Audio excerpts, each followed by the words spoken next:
Welcome, everybody, to 52 Living Ideas and Greater Philadelphia Thinking Society. This is the Bucky Inspired series, and I am honored to have Joe Clinton here, who is a collaborator of C.J. Fernley in the Synergetic Collective. And he's going to be talking about Eureka, Eureka, and Eureka again. And we will keep that. I will let Joe just dive into the presentation. The format is Joe will do a presentation, after which we are going to have comments and questions. So please keep track of all your comments and questions using pen and paper so that we can get to all of them at the end. All right. Go ahead, Joe.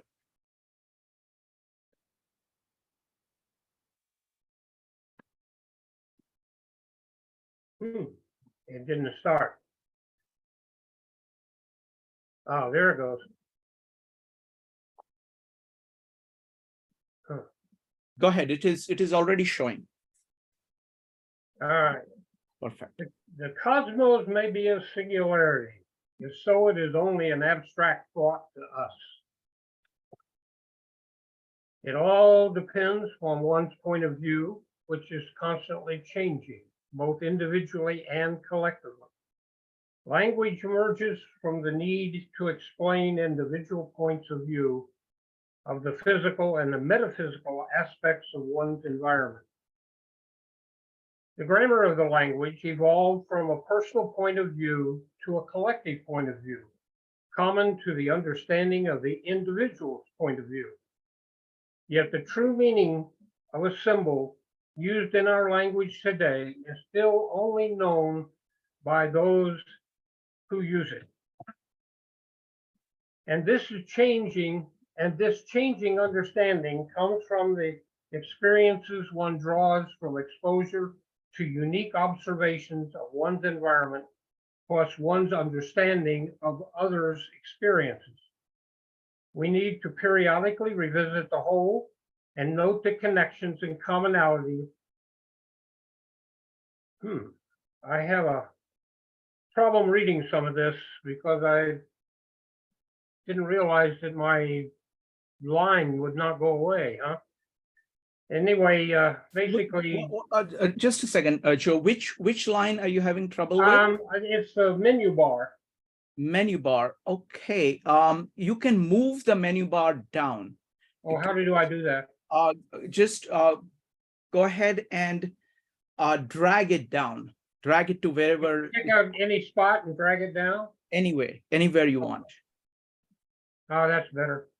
Okay. All right. So in other words, we need to periodically revisit the whole and note the connections and commonalities between the elements within all systems. All known physical transformations from energy and the evolution of them come from being by following the same metaphysical law. Change is part of the natural process of evolution. And all measurable and observable physical forms of energy are determined by the structure dictated by the metaphysical laws of the universe. All that is will always be. It may transform throughout time. However, it leaves a record of itself as it evolves through time. Those who were before left a record of themselves behind for those who came after to find. Seek and you shall find great knowledge in your search for those records left behind. We learn the principles of the metaphysical and the physical uniting as the cosmos as they thought from those who were before us. We expand our knowledge of the universe by observation and thought. We pass our thought to the next generation. Universe is plural, and at minimum it's two. It takes a minimum of two to have measurability. Every event in the universe affects every other event. The physical being energy, and the metaphysical being the rules of behavior. Without the whole, the parts would not be. Without the parts, the whole could not be. As the physical and the metaphysical make connection, their relationship initiates a transformation of energy to take on a form that we can measure. As a wave generated by the first introduction of motion traveling through across the universe, it begins to take on many forms. Notice I use the word wave. The atomic elements began developing into molecular forms through accelerating the growth of the molecular system. Some forms take on stability, others decay and return to the local environment from which they became. And you see some very interesting illustrations here. For instance, the cloud sort of builds and then wanes. And so it's constantly coming into the environment and then dissipating back out to the environment that it came from.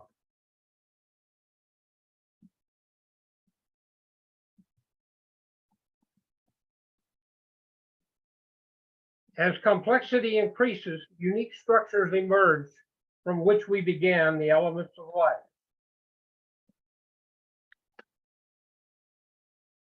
From other unique complex structural forms, we have been able to discover tools for measuring the metaphysical principles of the physical forms that we create, that are created. Our Buckminster Fuller, and I had a screen pop up on me here, I'll get rid of it. Okay, our Buckminster Fuller was one of those many people who spend his life observing the natural laws of the metaphysical at work in transforming the behaviors of energy into the physical universe we know through metaphysical thought. And a little background on Bucky, and this is a quote from him that you see on this slide, and that's that Bucky Fuller was introduced to Synergetics in kindergarten back in the 1899. And basically, he was confronted with a teacher that and quoting Bucky, one of my first days in kindergarten, the teacher brought us some toothpicks and semi-dried peas and told us to make structures. With my bad sight, I was used to seeing only bolts. I had no feeling for all about structural lines. The other children who had good eyes were familiar with the houses and barns. Because I couldn't see, I naturally had recourse to my other senses. When the teacher told us to build structures, I tried to make something that worked and made sense.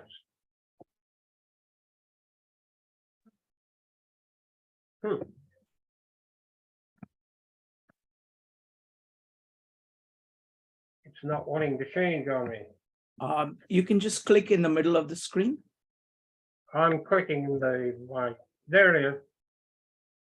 Now, Froebel made use of the very modern concept of gestalt, a term that Fuller himself used before replacing it with synergy and synergetics, in order to elevate the relationship of the whole to the parts out of the confined borders of gestalt psychology and into a more general theory of interconnectedness and cooperation.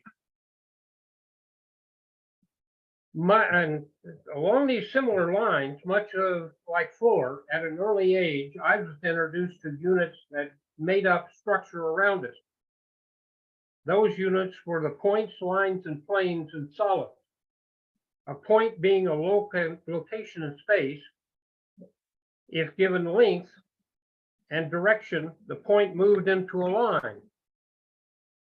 If many lines were moved in parallel to each other, they became a plane. And finally, if any planes moved parallel to each other, they became a solid. Up until the point became a solid, they did not exist as a structure. Suddenly the planes became something we could hold in our hands. And being the inquisitive young child that I was at the time, I asked the teacher, how could something be made from nothing? Unfortunately, she didn't like the answer, or didn't give me an answer. As mentioned in the beginning, all space begins as physical energy at rest, and containing the metaphysical rules for the behavior of the physical. Mathematics is a metaphysical language used to help explain physical behavior. In the metaphysical space, a point is referred to as a position in space. However, physical points, lines and planes and solids, all have a minimum of 3 dimensions. As the metaphysical points, lines, points, and planes, they can share a common position in space. However, physical lines, points, and planes most often cannot share a common point in space. They must accommodate each other. Early on, Fuller referred to his understanding of systems at work as energetic. However, in his manuscript, The Comprehensive Designer in 1948, he stated that the essence of the principle of industry is the principle of synergy. And you note that I change the color whenever I have a quotation, so you can kind of tell when I'm quoting somebody as compared to when I'm giving my own words. Now, Webster defined synergy as the cooperative action of discrete agencies such that the total effect is greater than the sum of 2 or more effects taken independently. So you can see a little bit of what I'm starting to focus toward, that language that we use and terms that we use are not always necessarily understood the same way among all people. And this is important to Fuller and the way he worded and the words that he chose. He was very careful in trying to give definition to the words and the terminology that he used. Fuller's investigations into nature's generalizations were no longer referred to as energetic geometry, but as energetic synergetic geometry, and later was shortened to his book, Synergetic Geometry. In 1948, Buckminster Fuller began teaching at Black Mountain College. An interesting thing about Bucky, because Bucky's teaching methods were in the spirit of Froebel. Early children bring to them into this world the natural disposition to see correctly what is before him, or in other words, the truth. And that was Froebel's way of viewing and he was the father of kindergarten. So it's very interesting to have a history of his background as well. Fuller was very much the teacher as he was a student as much as he was a teacher. And his students were as much teachers as they were students. And that's a very important point with Bucky, because he was learning as much from the individual students and the work that they did as he was teaching them the concepts and ideas that he had. And that was one of the beautiful things about Fuller that I really enjoyed. Again, in the tradition of Froebel, Fuller advanced his explorations into synergetics by bouncing his ideas off like minds such as Ruth Asheloff, Sean Cage, Maurice Cunningham, Kenneth Snelson. They were all at Black Mountain College, and those at that same time that were teaching at the Institute of Design in Chicago. Fuller began an exhaustive tour of lecturing and teaching at the U.S. universities while expanding his investigation into, and this is a quotation from Krauss, a mathematical structural modeling theory. Observations since his youth added up to give rise to the suspicion in Fuller that the development of new forms operate with cooperation rather than the Cartesian system. He was one on the quest for a geometry as nature uses herself. The cube octahedron, which Fuller named the Dymaxion, results in an invariable configuration from the thickest packing of spheres around a nucleus. Fuller examined this method, known since the time of Kepler, and viewed toward nuclear physics and chemistry. And in April 1948, he was successful in modeling quantum effects that brought out the platonic bodies in a new light. Fuller interpreted them as phases of a dynamic transformation process. The system oscillates, expanding and contracting over tetrahedrons, octahedrons, icosahedrons, and again ended up with the cube octahedron. This central discovery that implied a new science of forms was given the name Jitterbug by Fuller. His model of a quantum machine formed the conceptual background for most of his discoveries that followed. And the image that you see across the background here is primarily one of how Buckminster Fuller viewed the Jitterbug. We're going to talk more about that. And one of the nice things that I enjoyed very much was the dance that they've been put together that goes through the Jitterbug. And so the arts have picked up a wonderful, wonderful dance that's done by a Japanese lady that's processes through the Jitterbug. In Bucky's words, which is kind of interesting because it'll tell you how he, if those of you didn't know Bucky, this is the way he talks and the way he writes very much. And that is, one sentence is on this slide. The Jitterbug is a finely closed external vector structuring of a vector equilibrium model constructed of 24 struts, each representing push-pull, action and reaction, local compression vectors, all of them cohered tensionally to one another's ends by flexible joints that carry only tension across themselves, so that the whole system of only locally effective compression vectors is comprehensively cohered by omnibracing continuous foreclosed hexagonal cycle tension. All one sentence.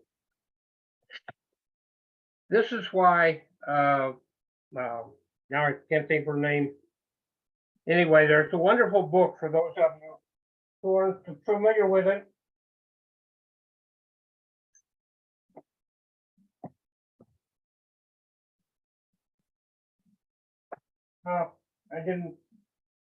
I didn't have it up here. That's all right. Anyway, there is a very interesting book that one of his students wrote that tries to explain to you and I a lot of Bucky's jargon. And I thought I brought her book up with me, but I guess I didn't. Sorry, my mind doesn't always think that well. The Jitterbug is a quantum machine. Makes it spatially clear that the forms are generated by a process of transformations, are not arbitrary ones, but rather fundamental patterns of order that results again and again from events on a smaller scale, like the emissions of mass particle of a photon. When we find as forms, then there are the results of self-organization. Fuller speaks of self-articulation by means of minimal differences like those caused by the tiny changes in temperature. Such causes result in a seemingly trivial phenomenon. Humidity an example there is the humidity condenses into water and water into crystal and into ice, and hence the three aggregates of H2O results from phase transitions in their molecular architecture from loss of additional energy.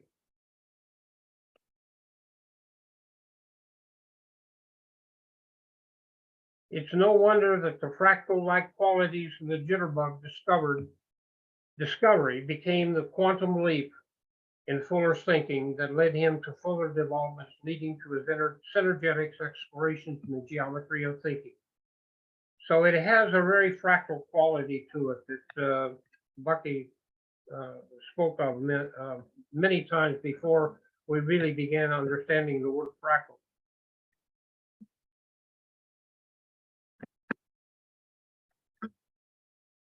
And for some reason or other, I'm not in the right spot. There we go. The universe is an aggregate of all of humanity's constantly apprehended and communicated non-simultaneously and partially overlapping events and experiences. Without the whole, the parts would not be. Without the whole, the parts, the whole could not be. Many philosophers believe universe is a singularity. Many philosophers believe it's a plurality. But as Tom Miller would likely express it, in reality, the two philosophies are both neither. The radix universum stems from the plurality of the universe. The transformations and unity of all things begin with the connections and relationships between the physical and metaphysical duality of the universe. The physical being energy and the metaphysical being the rules of behavior. And you're going to hear me say that many times. As the physical and metaphysical connections, their relationship ignites a transformation of energy to take on the form that we can measure. Like the DNA of life, every event in the universe affects every other event in the universe. In this way, the history of connections, relationships, and their transformations are retained. All that is physical is energy, and all that is matter is the manifestation of that energy. All that is the metaphysical are the instructions of behavior for the transformation, connections, and relationships, defining the language for the manifestation between the physical and the metaphysical. The both neither must come together. I'm going to relate a little bit because you find that the history of the jitterbug has a very interesting direction that goes on, because many people, even as far back as the 1550s, were studying closest packing of spheres. And you'll notice that relationship from the 1500s all the way up to about the 1800s was kind of a gradual, people looked at it, different ideas, different thoughts came about from studying it, mostly in terms of crystalline forms and some mathematical relationships and so on. In the 1900s, there was a quick growth that took place in the packing of the sphere, but it wasn't until the 1900s. In the 1900s, it took off. And Fuller was in that area. Now, one of the first people that started doing something very similar to what Bucky did, if I get this to move to the next slide, were Bergers. And that occurred in 1939.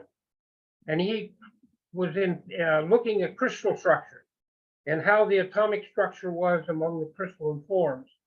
And he came up with an idea of what he called the screw transformation, which is an example of what we see down here. And in terms of the animation, that's basically the closest packing of the spheres, as Bucky was playing with it and discovered the jitterbug. But in the crystal growth, you'll find that in 1939 and 1940, Bergers was looking at the displacement transformations of the crystal growth. And that transition is in which a displacement of one or more kinds of atoms or ions in the crystal structure change the links and or the direction of bonds without severing the primary bonds.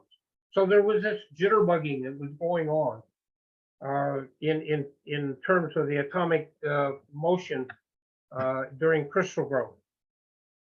But in 1948, Fuller then introduced the jitterbug transformation as he saw it more towards the three-dimensional relationship, and it was this illustration here that I show are several things. The one up here in this illustration is the jitterbugging for the animation that you see where he connected the centers of the spheres and that were packed around the center sphere. When he removed the center sphere, it collapsed. And that's what you're seeing in this transformation are the connections between the centers of the spheres that eventually can fold down to a single triangle. This was one of his first sketches that he showed in that motion. And this is the letter that says Eureka, Eureka, and another Eureka. And it was a very much of an enlightenment because in all of the private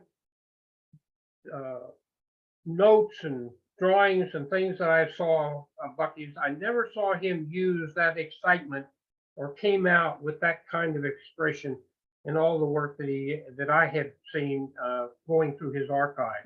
So it was really quite interesting that this seemed to be a real key to his thinking that went on. Now, in 1948, through 1963, one of his students at Black Mountain College, Duncan Stewart, conceptually started studying them. And then in 1962 through 1972, mathematically was when I worked out the mathematics of the transformations that was going on in the Jitterbug transformation.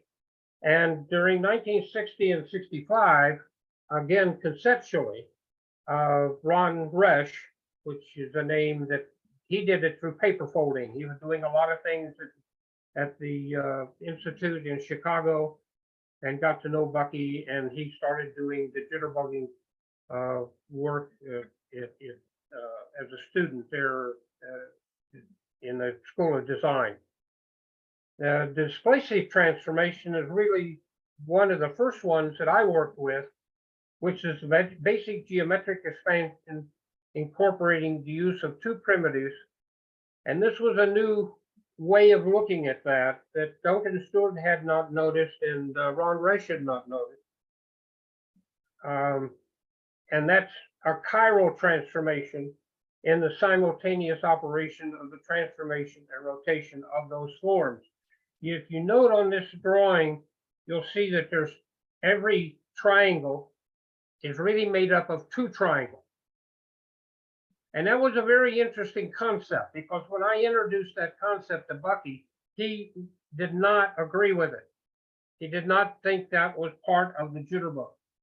And it took quite a bit of conversation before I finally convinced him. All right, the displacive transformation, mathematically, will pass through a 360-degree transformation. And that's one of the reasons that Bucky didn't like that concept or ideas because of he had the same kind of experience that I did when I was young. And I mentioned earlier that you have a physical, it's not mathematically, you may have a point that shares a common space, but physically you don't. So he was concerned or convinced that nature does not pass through itself, although I still disagree with that concept. Totally. I think he's fundamentally right, but I do think there's an accommodation to allow things to pass through themselves. Many articles and books giving hints to patterns occurring in the displacive transformation of polygons, but there's very little published mathematically about some of these units and forms. Even now, I mean, there's been a very rapid movement towards these transformations, especially the Jitterbug form of the transformation, but not very much in mathematical forms of patterns that are used in an artistic way, or looking at the patterns even mathematically, but not through the transformation. So many new possible patterns and exciting problems await the adventuresome who can rise to the challenge of that exploration. So this is Renus's work that was done in 2012. So there are some people who are now beginning to start to look at these transformations. back when Bucky and Duncan Sort were working together, you'll find that they found 3 different transformations. This we call class 1, this group is class 2, this group is class 3. And in the first class, a face transformation, basically meaning that all of faces are transforming or going through a rotation, are connected as a vertex to vertex connection. That's in this column right here. Then in the second column, you have a face edge transformation. Basically, it means that the connection between the faces is made through the edge. So you're going from this face vertex down to the adjacent face vertex by an edge, which would be one of these edges of the tetrahedron in this case. And then the third is the face vertex connection or transformation. And it's a vertex to a vertex to a vertex. So this vertex in that class will be connected to the adjacent triangle down here, the adjacent triangle down here, and the adjacent triangle down there. So you preserve the properties of the vertex when the transformation starts to occur.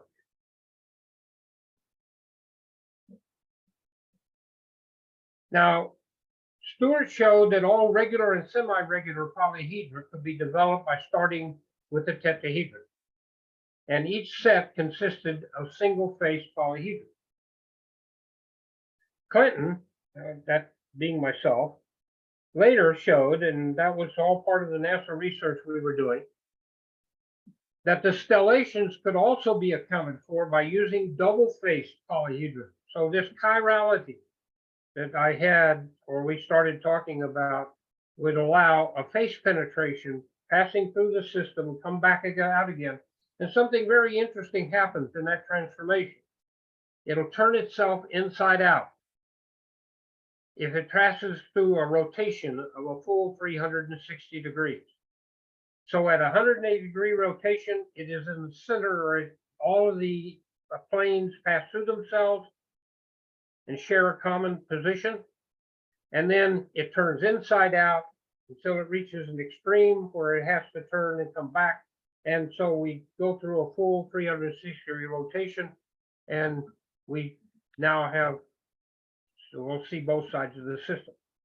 Mathematically, what we basically have, and you see in the illustration of the animation, the rotation of a cube. And this happens to be a double-phase transformation. So it's a chiral transformation going on. But if you follow the cycle of one of these planes passing through a 360-degree rotation, you will find that the vertex is the intersection of cylinders, which is an elliptical path. So it follows a complete elliptical path around the intersection of the 2 adjacent cylinders that vertex is falling on. And that became the mathematical approach to the Jitterbug effects. This is a face transformation that you're seeing here, although it's not going through the full 360-degree rotation. And this is an edge transformation, and I didn't put one in for the vertex transformation, but this is a model, we can see it here, of a vertex transformation.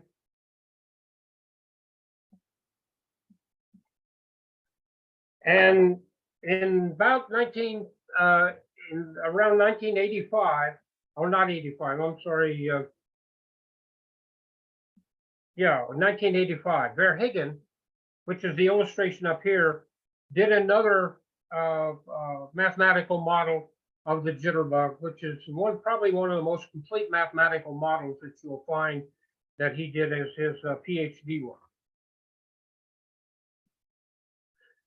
Discovery of the constant dihedral angle through the Jitterbug cycle was made by Dennis Dreyer when Bucky had put together this model, which was a packing of octahedra and tetrahedra.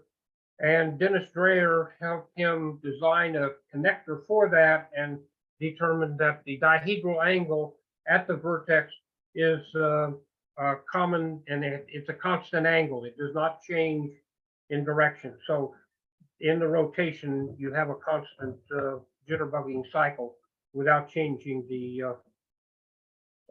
dihedral angle. Tensegrity structures demonstrate jitterbugging, which is quite interesting because many of the jitterbug models will actually go through, can be done by some of the tensegrity structures that he worked with Kenneth Snelson on back at Black Mountain College. And in this particular illustration or animation, and it, whoops, stopped, huh? This it shows the transformation through a full 360 degrees of just 4 of the faces. These are the tetrahedral faces of an icosahedron going through the transformation. And if you can cross your eyes and bring the 2 images together, you can see it in 3D. Now, the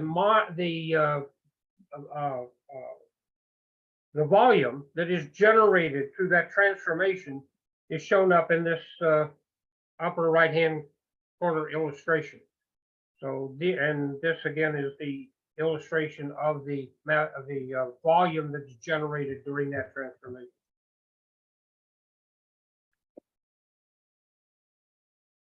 In 2005, working with Don Burdell, we demonstrated a chiral form of the jitterbugging of Don Burdell's field structures, anti-ambi structure model that he's doing in the study of atomic structure. A chiral polyhedron form of the jitterbug, which is a tetrahelix, and the packing of the tetrahelix can also demonstrate a transformation from the tetrahedron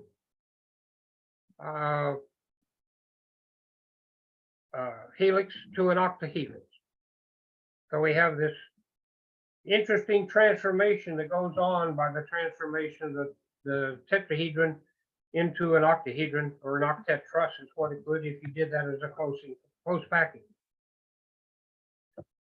Dev, in his 2022 paper, Three-Dimensional Moire Patterns, has been describing the Moire patterns that occur during the transformation of the chiral polyhedra.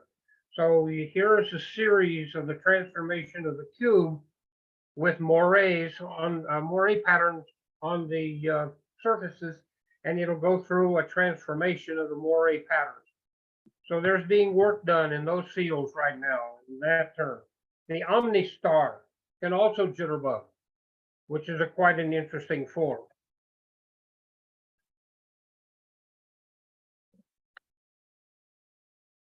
Close packing can also pass through the transformation. And in the chiral form, you can take it to go all the way through itself and rotate a full 360 degrees. Unique linkages are being investigated. So in the mechanics areas, we'll find people who are doing a lot of study. There's an explosion going on in the internet during this last few years in these transformations. Another very interesting one is the fact that when the transformation occurs, you have a negative Poisson's ratio. So if you're into the properties of materials, most materials behave with a positive Poisson's ratio, which basically means that if you pull it, it squeezes or it compresses most materials. Or if you compress them, then you get tension on at 90 degrees to those. However, in the negative Poisson's ratio, the jitterbugging activity will expand if it's pulled apart, or it contracts if it is pushed together in all directions. So that makes a very unique property of materials that are being studied in that form. Also, the space-filling jitterbug is the passage of light in a way. This is examples of people who are studying viruses and the growth of the virus. And these are some of the Jitterbug models that they're using to study the behavior of the growth of a variety of different viruses. The symmetry axis, this is an introduction that came about from the symmetry axis of the Jitterbug. The symmetry axis of transformation elements of the Jitterbug share a common volume at the intersection. And this intersection of cylinders, that if you think of the axes as being cylinders, and look at that containing elliptical path there, create a unique set of polyhedra if you do those that I have described now as polycylinderhedron.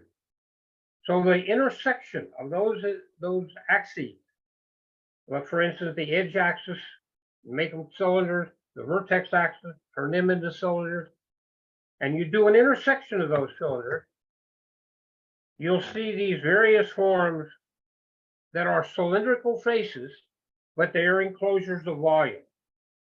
And that's a term that is not used. You'll find no definition of it except mine on the internet, because most mathematicians say that they're not polyhedron. But there are three groups. And the first group basically is the symmetry axis of those intersecting those axes together. In this particular model, you'll see the intersections going on, and there's a variation in the diameter of the cylinder, and that happens to be edge axes, face axes, and vertex axes of the icosahedron. In the class 2 series, we have what is close to know in mathematics known as a duality. In other words, when you have the dual forms and you put them together, you have a dual polyhedron. And basically, in this particular case, it's the edge and face axes as a group, as a set, and you have a vertex axis as a set, and then you do a union of the two sets, and you get a duality. But the one that's very surprising, which is quite interesting, is the class 3. And they give you what in mathematics are referred to as stellation. That's passing planes through the system and making stellated forms from that. And basically, in that particular system, you have a face, vertex. You have a union of the symmetry axis sets, and then you do an intersection of those sets. So in other words, you unionize these, so they're all one piece. Unionize this face, and you all have one piece. Now you do an intersection of the two of those, and you end up with these wonderful stellated forms that start to occur. And that all came about in a discovery I made as I was studying the Jitterbug transformation.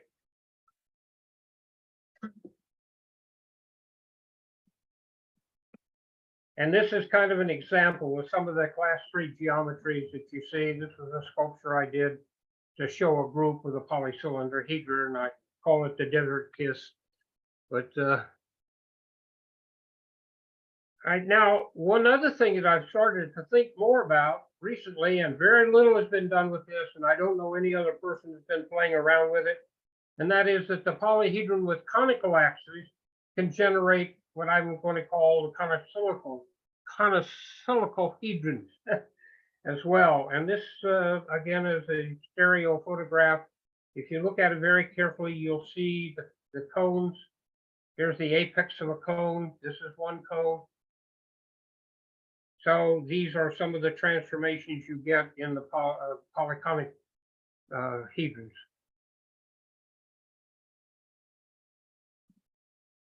Again, these are ideas that are being generated from. So these new family of forms are just beginning to be explored, and they're open to lots of interest. Probably be some neat PhD studies that will come out of these over time. As mentioned earlier, from a single simple structural form in motion, nature transferred energy into unique complex forms. Buckminster Fullers thought about the Jitterbug model as being a quantum machine, demonstrating a principal configuration of wave forming sequencing equilibrium. And this gave rise to another I wonder question of mine. What are the fundamental postulates that nature uses to create that structure? The metaphysical and the physical transform into patterns through translation, rotation, reflection, dilation, and combination of those with the capability of addition, subtraction, duplication, and other combinations of those. And from that, those very simple concepts, like the local wave motion transforms into patterns by translation. For instance, the stalk of this plant is a translation, or the telescoping of the simple tripod is a translation. But it can also do it by rotation. An example here is the clock. The clock is rotating around the face, and it has a variety of combinations of that can go on. A plant can grow in a rotational form. As you can see here, this black hole creates a rotation that has been photographed now by the James Webb cycles in astronomy that are discovering more and more, like our own galaxy is a rotational transformation. It can be done by reflection. And those beautiful sunsets that we see being reflected off the water is a reflection. Or that kaleidoscope that we do. This particular one is one that Dennis Dreyer and I did together. That is the one of contains a jitterbug transformation in it. And then of course the left hand and the right hand version is a reflection. And of course dilation. And we all know dilation because our children go through that. They duplicate us. The eyes dilate. They go from large to small. You know, it's a scaling process that goes on in life itself. And then, of course, through all kinds of combinations of those, which become huge numbers by these very, very simple forms. For instance, sound forms, black hole escaping of the gases from a black hole, many of these forms and these combinations of these elements, which leads us primarily to the interactions, of course, or that form allow for addition. And in this particular case, we see that concept that Fuller talked about in terms of water. Subtraction is among us. Just the way that the leaves change in the winter and the summer and the fall, and they change color as they go across. That's a subtraction of the light that is available to them.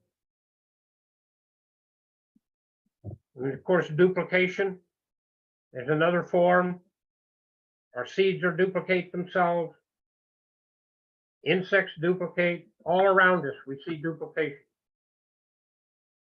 Transformations in local regions of space increase in acceleration by feeding on the underlying wave energy throughout space, thus creating local universe we're witnessing in the present. We are able to ensure and gain insight into the structure of the universe because of the ability to apply the metaphysical tools of thought. Many great thinkers are beginning to realize it will be necessary to share our natural resources with each other in a global scale in order for all of humanity to maintain a similar standard of living. And Albert Einstein once wrote, "A human being is part of the whole called by us universe, a part limited in time and space. We experience ourselves, our thoughts and feelings as something separate from the rest, a kind of optical delusion. This delusion is a kind of prison for us, restricting us to our personal desire to to affection for a few people around us and nearest to us. Our task must be to free ourselves from this prison by widening the circle of compassion to embrace all living creatures and the whole of nature in itself. The true value of the human being is determined by the measure and the sense which they obtain literally from self. We shall require substantially a new manner of thinking if humanity is to survive. Fuller's comprehensive anticipatory design science method is a unique process of combining metaphysical with the physical and the scientific method. Synergetics, is the geometry of thinking, describes a set of tools and a new manner of thinking proposed by Fuller. New generation of great thinkers from around the globe have further contributed to this body of work. And it's on an accelerated rate right now, I think. And in Bucky's words, one of the world's around's most immediately critical problem is that of how to facilitate the swift development of all human individuals, discovery of all we know about human life on board spaceship Earth at this moment in universe, and how to so often learn in the shortest possible time. The world game began almost 30 years ago with Buckminster Fullers and Metaphysical Gate. The object of the game was to make 100% of humanity successful in the shortest amount of time. And to do this, the simulations are run using a geoscope to help players understand the Earth, its resources, problem, and obtaining of a solution.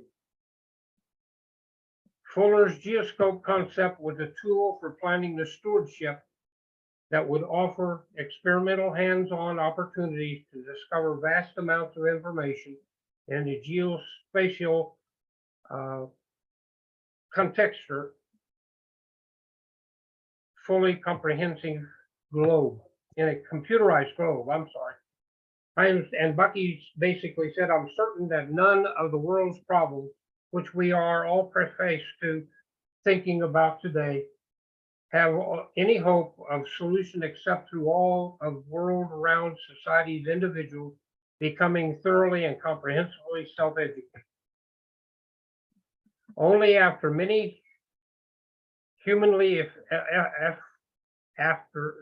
only thereafter may humanity effectively sort out part of the problems in order to of importance for the solution in respect to the most fundamental principles governing man's survival and enjoyable life on Earth.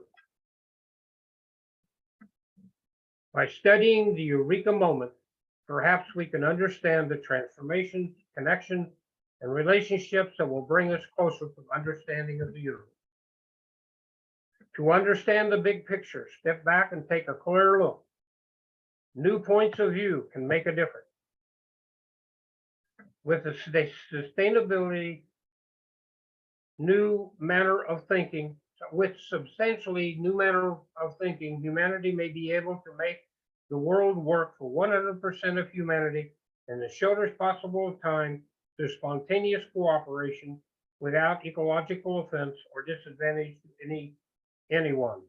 And that was Bucky's dream.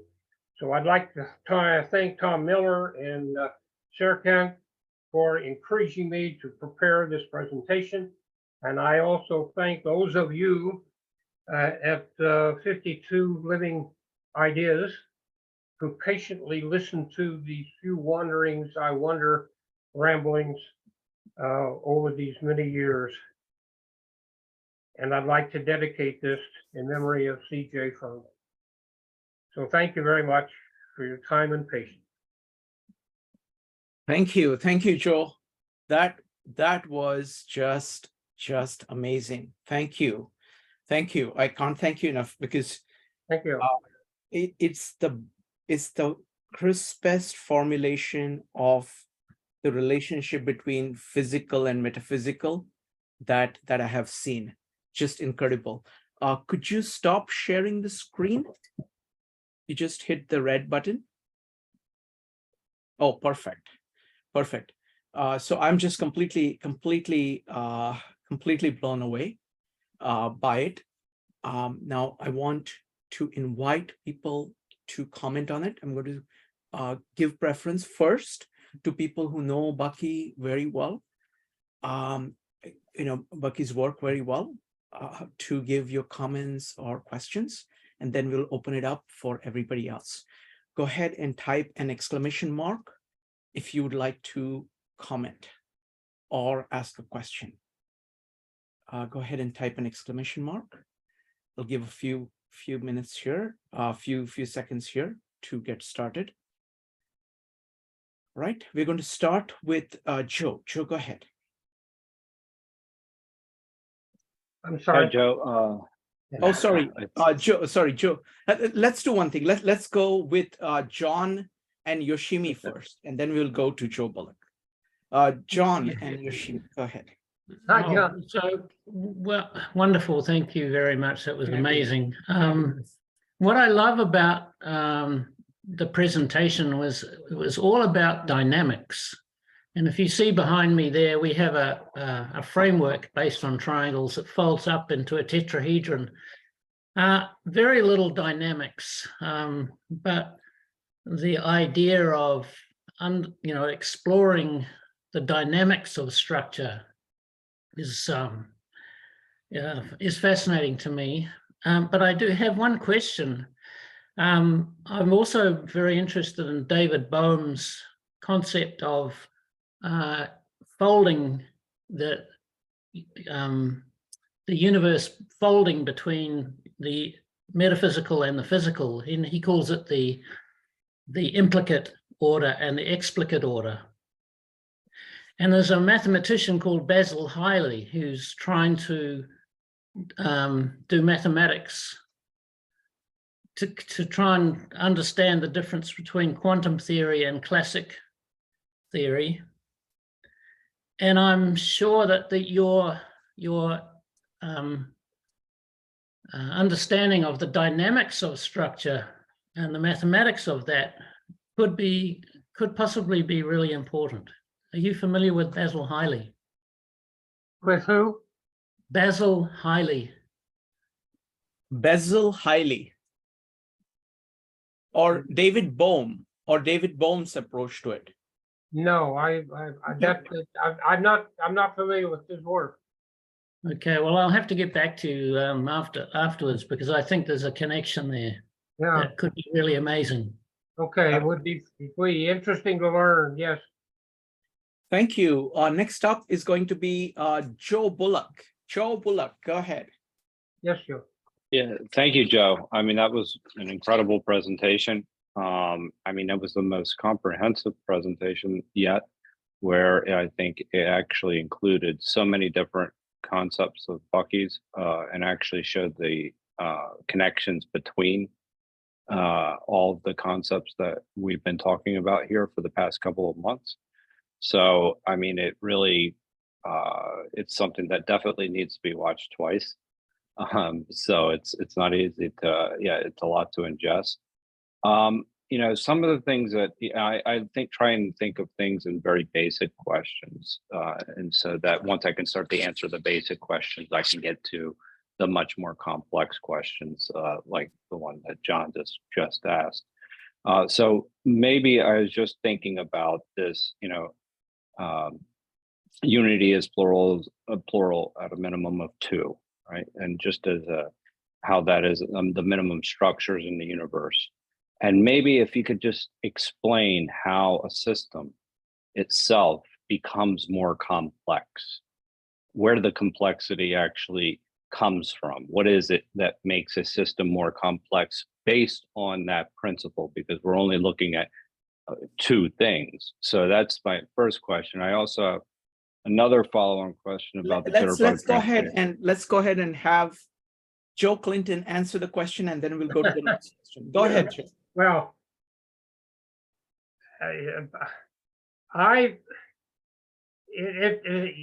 you hit on a very, very important question in my mind, which I have no answer for. And that is that I've come to the realization in my own mind that there is that duality. And at minimum, it is two, and that two-ness is the metaphysical and the physical. And the metaphysical are basically the rules of behavior, as I explained there, and the physical basically being energy. And energy starts out at rest. It's not moving, it's just there. Now, the question that I have, and I've been spending my lifetime looking for, is what makes that motion, what sets it in motion? How does it do that? Now, once it's set in motion, it becomes quite obvious to me. And I mentioned some of those. You know, some of the very early rules are translation and rotation and so on. And then that opens up forever. I mean, it's just because of the way that they can combine and move together. And once it's in motion, then you've got sort of another twofoldness that goes on. You've got that which has its balance and wants to be in equilibrium, but then you've got something else that's in motion there that's saying it bothers me. You know, there's an atom that's got in the way of another atom, or a micro atom has gotten, you know, like a photon and electrons and so on. They come together, and if they're in harmony with one another, maybe they can pass through each other. That's the way they accommodate each other. Or perhaps they kind of bump up and rub each other and says one borrows some energy from that one. And then it goes into motion, even faster motion. And it collects a little bit more and a little bit more and a little bit more, and then suddenly becomes what scientific community like to call particles. But they're still waves in my mind. I think the wave is the real key to that. And there's I thought I saw a gentleman on here that was watching this named Don Burdell that is studying these very, very carefully. And I don't know whether many of you know Don's work or not, but he has a series called Field Structures that starts out with the microparticles and moves into how they behave and how they can be maneuvered. So it would be wise for you to look at that or look into his work, because that may answer some of that question. Excellent, thank you. And Don is going to be presenting on July 9th, the Right. core of his theory. So really looking forward to that. Joe Bullock, we're going to go, I'm going to rotate and come back to you, okay? Okay. Next up is going to be Jeannie, followed by Paul, followed by Joe Bullock. Folks, go ahead and type an exclamation mark to make any comments or ask any questions. Jeannie, go ahead. Hi, Joe. Beautiful presentation, Thank and you. thank you so much for all you've done. I was wondering if you could describe a little bit the wave as you see it for the Jitterbug. And in particular, I was wondering, is it a smooth motion, or are there abrupt changes in direction, or how does that wave work for the Jitterbug that you see?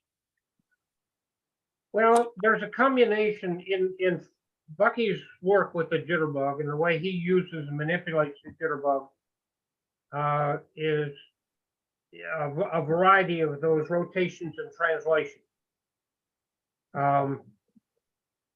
If you look at it, let me see if I can kind of explain some of it here. Let's see, here's a Jitterbug.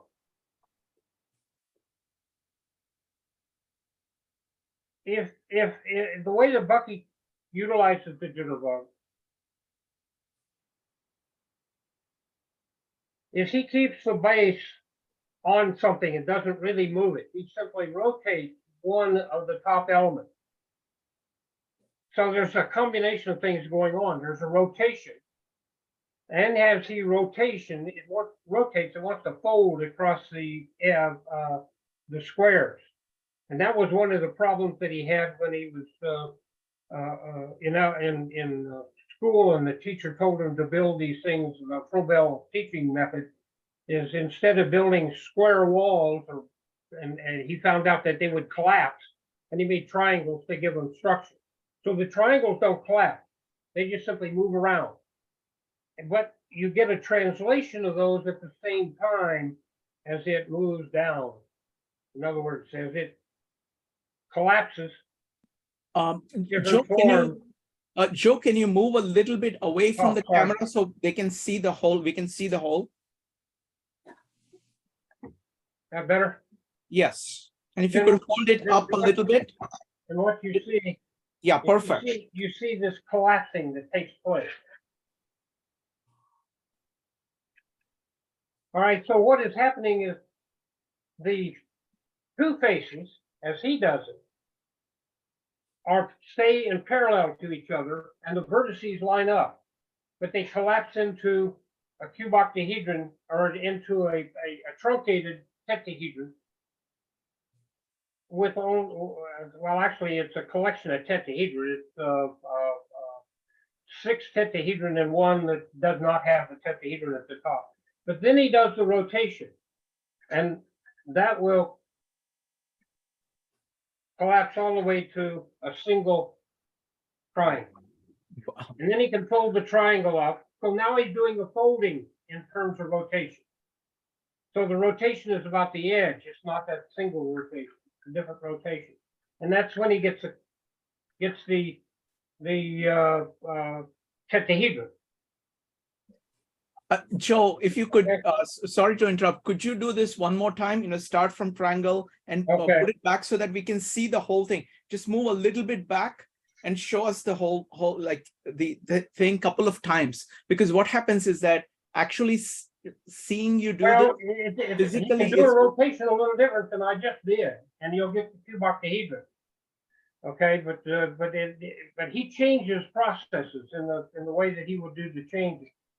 Okay, so here you've got the cuboctahedron, yes. right? And if you just go straight down, but you don't do a double rotation. If you do a double rotation, you get a different form. Okay, but he does, so he'll do it either way.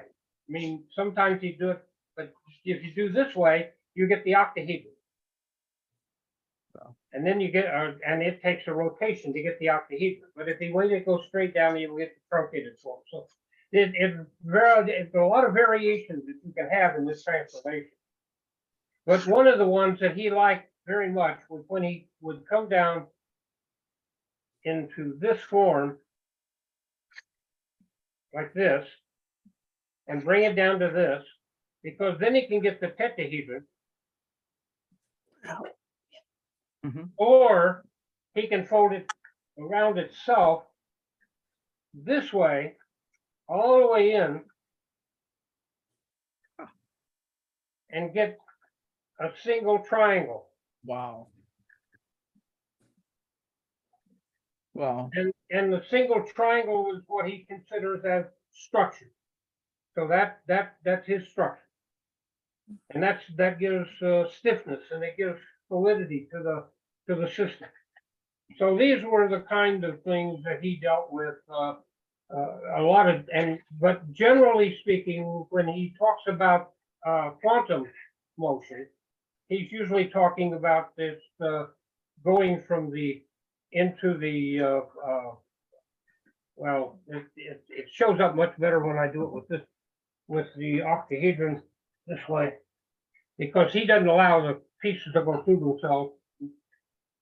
Oh, I didn't bring up the one that's a single. This is a double thing. But basically, you have the cuboctahedron like this. Hmm. All right, and then that folded into the octahedron when it collapses. I haven't operated these for some time, and you can see that they're sticking a little bit. There it is, collapse. And he gets the octahedron. But it's that octahedron, the cuboctahedron, that he really talks about on the time that he's mostly working with his quantum machine. thoughts. Wonderful. Thank you. Jeannie, do you have any follow-up question? Well, maybe a little bit more about the wave part of it. Oh, the wave. Well,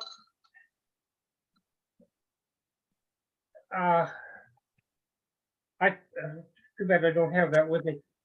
There's a very interesting thing about waves. I mean, wave is the motion, and the motion basically goes, it's a vibration, and that's very smooth. I mean, I think that and Bucky kind of talked a little bit about this, but a lot of I have to confess that very often my concept and his concept merge, and I can't really tell you anymore whether it's his idea or my idea or somebody else's idea. I mean, that's one of the beauties that I was trying to get across in the beginning, is that we pass knowledge from one generation to the next, and we don't have ownership of any of that.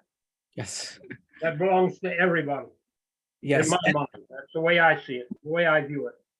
Absolutely. And that's not a bug, that's a feature. As CJ used to say, you have to be Bucky inspired. You're not trying to copy what Bucky has done, Right. Yeah, because then right. you're making no progress at all. You're trying to take in all of that and add something. And share it. I mean, to me, it's free and open. Yes. And that's the way it should be. We shouldn't try to hide it. But anyway, the thing that I find is that motion, once it goes into motion, it's basically a wave. And now that wave has to accommodate another wave, or it changes frequency. Like if the temperature changes, the wave, the peaks and valleys will all of a sudden get longer or shorter or whatever, and so things, and it's gradual.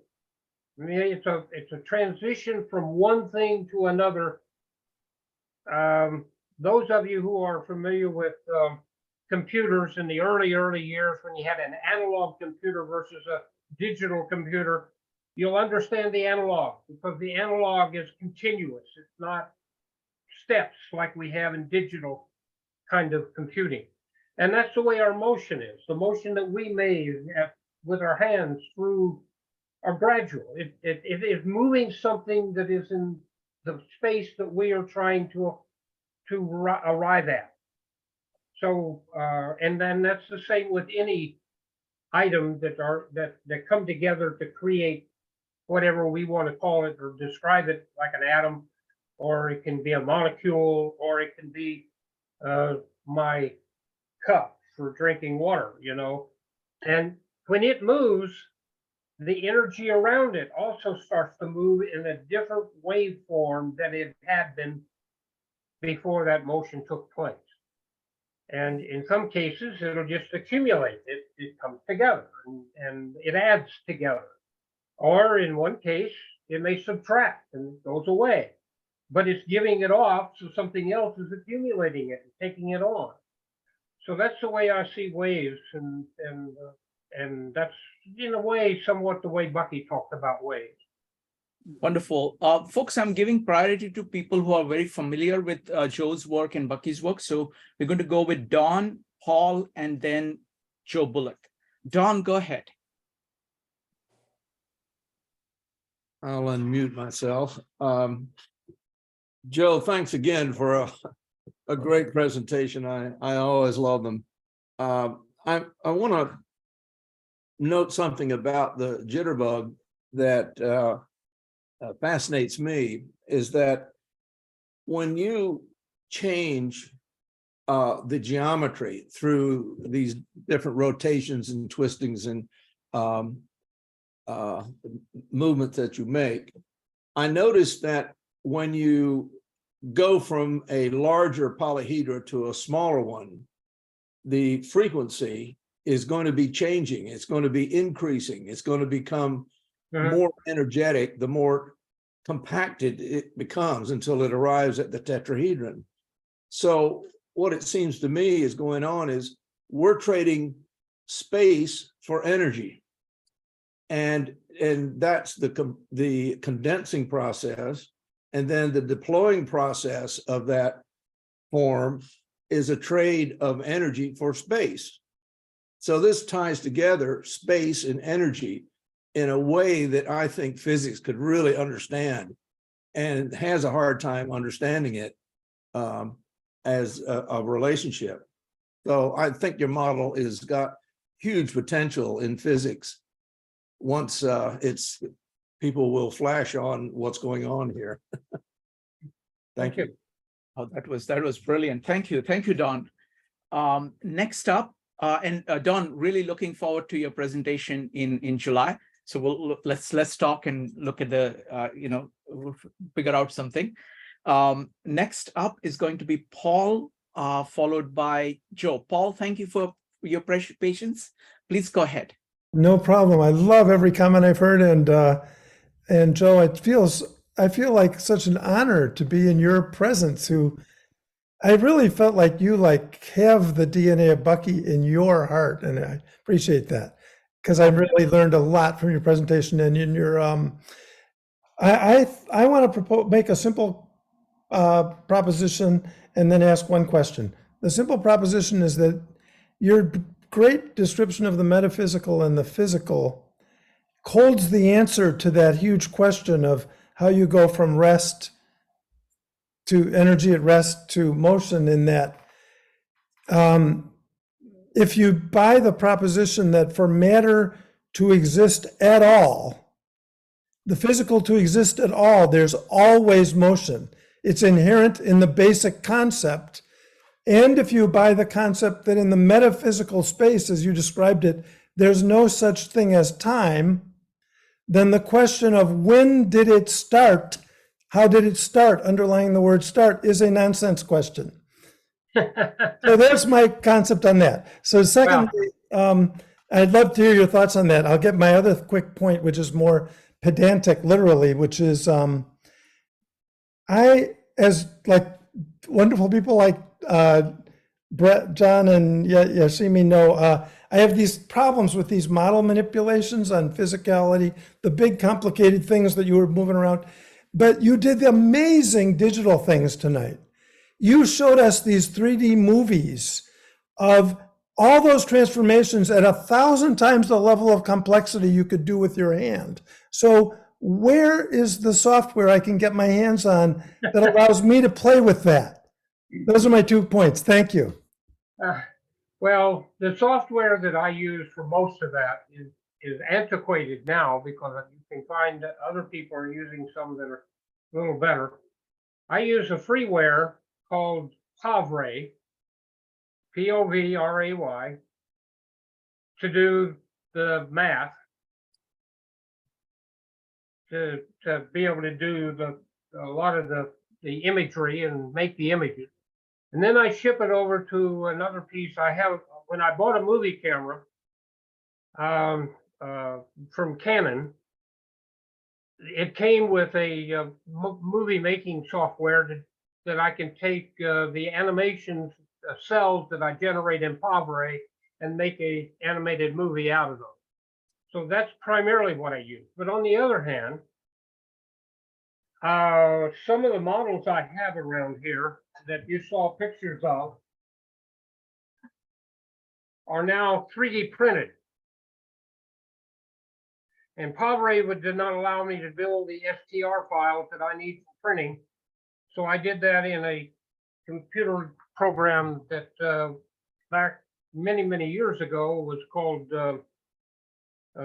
well, anyway, it's a three-dimensional modeling that's primarily used for architectural work and engineering work and that type of thing. There's any number of those, so that I could get it into that form.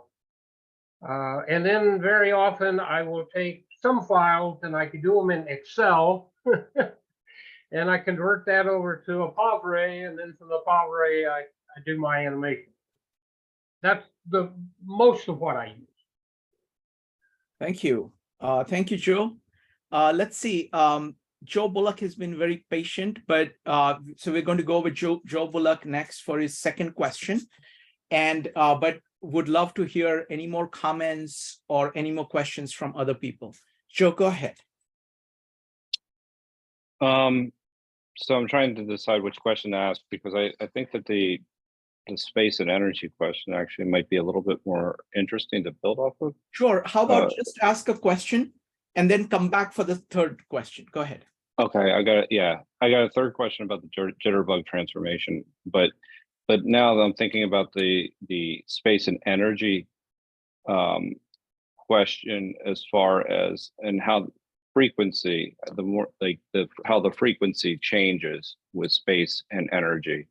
And I'm thinking about how that could actually be applied in specific domains, or even when I'm saying domains, I'm thinking within organizational structures as well, to order to optimize a particular process. Is that something that would be possible, or is something that would make sense to you? Well, I've never thought about asking. that. I've never really thought about that in terms of, like businesses and politics and Well, I was thinking economics first, but then I thought, Economic. well, in a domain specific within a business would probably be more practical, because then you could draw like essentially an optimization between a supply chain or something along those lines. Yeah. Like, and that's how quantum mechanics could be used or something along those lines. well, I think that there more than likely there's some way to make those connections. I just really haven't done any work Okay. in that area. But I can envision in my mind that if you have you make this, well, let me give you a little bit of an example. Back when I was in high school, I worked for a company called Pacific Mercury. And Pacific Mercury made the last transatlantic cable. And they had a room in which there were probably 40, 50 women. And they chose women because women can see color differences better than men can. And this cable would come up out of the ground, come up across the floor along a line, and they would solder connectors to that. And they had maybe 5 or 6 different colors that they soldered to. Now, one has to remember on that transatlantic cable, there were several thousand lines going through that. And they had a problem, and they needed to speed the line up. So they started doing collecting a study about what are the things that would help do that. And so they were basically taking time and motion studies. But in that time and motion studies that they were doing, they started learning that there were cycles involved in the workload. And it dealt on a number of things. So one of the things they ended up doing was making a circular table in which it came up in the center and rotated around to different people at the same table. And those ladies could talk to each other. They talked to more people rather than just the one across them from the line, and the ones adjacent to the line. They talked to all the women in the circle, and the process went up. And then they didn't have the linear kind of connection that because it went around in that circle, the table itself, so they could solder more joints that way at one location. So it was a combination of that frequency, if you want to call it that, of that transition of how the cable moved through the system and how often that they could talk to someone else, and the workload the speed went up. Wonderful. Thank you, Joe. Joe, I want to ask you a question about the interaction between the metaphysical and physical. I think your presentation on that has been the best thing I've seen so far. There is a slide, you can bring it up on your computer. It's slide number 61, which is the final slide of the first part. Yeah, of the first part of the presentation. So could you just read out, what you say about metaphysical there and talk a little bit about it? This is, I think, 61. It's the last slide. One more. All that is physical is energy. Yeah, this one. Can you talk about this one? 16. All that is metaphysical are the Yeah. instructions for behavior of transformations, connections, and relationships, defining the language for the manifestation between the physical and the metaphysical. And this is the most mind-boggling statement that I've seen on this one. So please, can you talk about this one? Well, I think of the metaphysical as an abstraction in a way. Mhm. Okay, and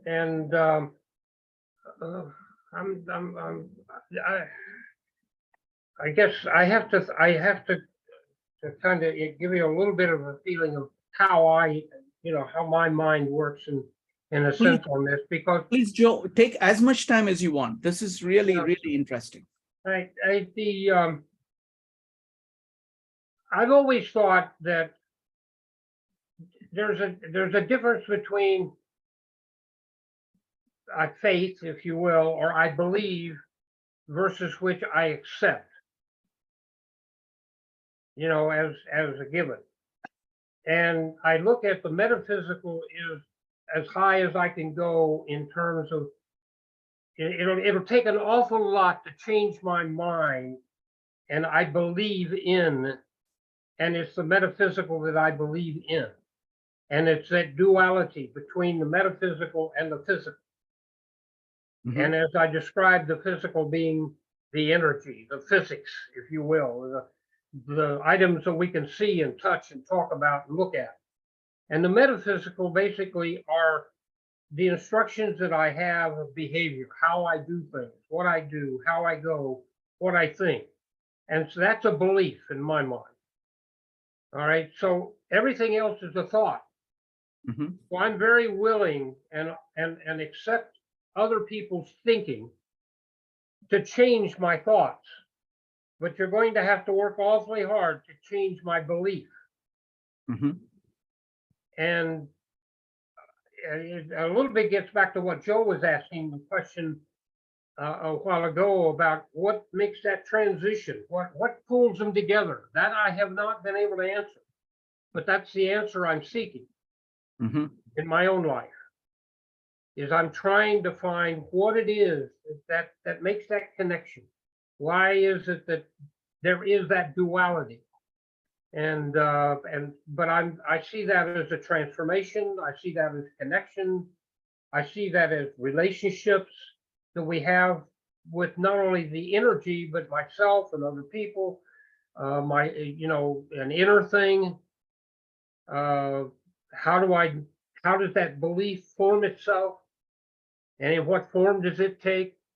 But I'm looking for those relationships as to between what is that unity that goes between them. And that's why I made the comment about the singularity. I don't really know whether it's infinite or it's single, but that's where the both neither came in. Mhm. Okay, because it's not either one. It's a uniqueness all in its own. Joe, let me put in my words. This is a very difficult thing to talk about. So Yeah. let me put it in my words. I mean, the thing that really gave me pause is you focusing on the transformation, connection, and relationships. Those three things together, because those are the things that are happening between. So it is not about things, but it is what is happening between. Between each other, you mean between Yes. each one? Yes. Oh, I see that as a definite case. I mean, they work together. They're in unison with each other. And that gets back to, again, those questions I have about accommodation. Mhm. When we talk about the three-dimensionality, although I think it's more for higher dimensions and higher orders than that. But nonetheless, I think that you have to have motion in order to do that.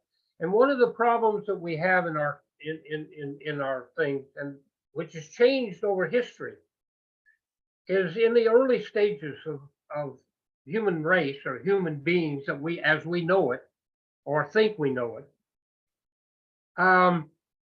We were crude. I mean, you look at that, the language. I mean, some king has a foot that's so long, and so we call it feet. So many feet long, you know, or so many, you know, and then we come down and say, well, we have another measure we call inches. Well, that depended upon which king you talked about, you know, I mean, what foot you talked about is how big it was. And then we said, no, that's not accurate enough. We've got to build an accuracy. So pretty soon we build the atomic clock, which now separates time in a much more of a slight sequence, but it takes a duality to measure that. It takes a starting point and it takes an ending point. And if we don't have that duality, then we can't use the tools that we've developed to take those measurements. So every generation gets a little tighter in the measurements that they make. Mhm. And all of a sudden we find out that those lines are no longer invisible. There's something that we're measuring, we're looking at, we're picking it up and moving it around, but it gets tinier and tinier and tinier. I mean, you know, when we talk about atomic physics, we start working with smaller and smaller and smaller elements, smaller parts. Well, who knows how small you can go? You know, it's going to be dependent upon these transformations and connections and relationships, because they're all tied together. And you know, and we need those in order to be able to take that and have a better understanding of it. So these are kind of my take on that. Wonderful. Other part of the sentence that really stood out to me is the metaphysical. All that is metaphysical are the instructions for behavior. So instructions for behavior. So that they are principles, the principles of action. So I thought that was wonderful. And then finally saying that defining the language for the manifestation between the physical and metaphysical. So it's just in this one sentence, you know, so much of what the metaphysical is and what its connection with the physical is captured. So I was just stunned by this sentence. So just wonderful. Thank you so much. All right, folks, go ahead and type an exclamation mark. Joe, if you could stop sharing, we can go ahead and type an exclamation mark if you would like to comment about at this point about what you got from this presentation. What did you like about it? Anything that really stood out to you?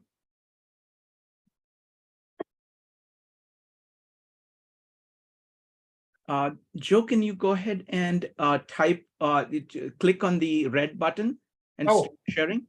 All right. Okay, Joe Bullock, go ahead. Thank you, Joe, for the presentation. I mean, it was a lot, and it was excellent. You know, I've gotten to understand, you know, what is actually a little bit better, you know, what is the in between when we're talking about unity as plural minimum of two. And I think that was kind of covered with what we were just talking about with Shrikant, you know, talking about the metaphysical and the physical.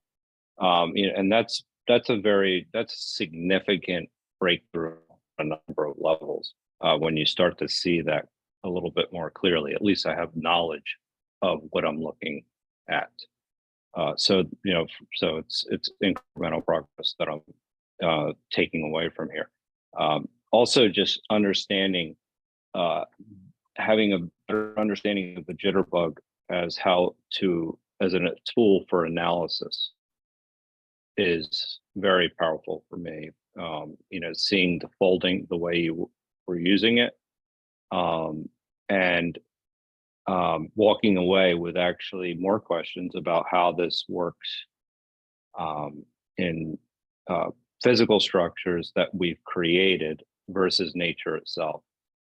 And that's an important distinction to be able to make, because we can analyze the interactions between things that have been created in the physical world by individuals, and then link that with what actually is created in nature. So like one of the ideas that I'm you know, like still, I'll explore a little more is, maybe how it relates to ecology or biology or things like that. So there's a lot of other that it expanded my consciousness, also where borders are created and where change can occur. That's the other aspect of that within the framework that we talked about, between the physical and the metaphysical. Anyway, that's my takeaway. Do you need another question? Thank you. Thank you. Okay. Thank you, Joe. Joe, I'm going to not Joe Clinton. I'm going to take this opportunity because I've really wondered about this, and I'm sure many people. You got to work together with Bucky. What was it like working with Bucky? My connection with Bucky was not quite the same as most people have dealt with. I mean, it started out primarily. I don't know. I can go on for hours on this. When I first was involved with the research contract, he was going to give a lecture, and one of my first connections was that I had to learn who Bucky Fuller was, because he was an advisor to the contract. He was giving a lecture on campus, and it was in a classroom that held 300 kids.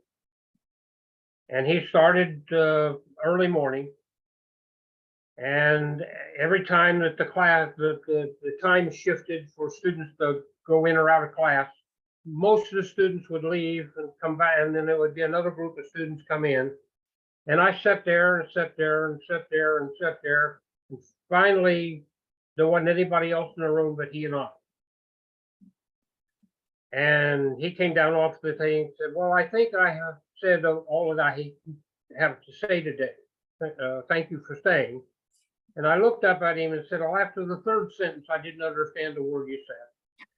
And I opened it up and embarrassed myself, and so then we walked back to his office, and it was very interesting because he became he was no longer a giant standing up on the stage and going through his routines, and I found it very difficult to follow him because he ran his sentences together. He didn't use a punctuations at all, as you saw in that one. That's why I read that particular section, is because his discussion was always that way.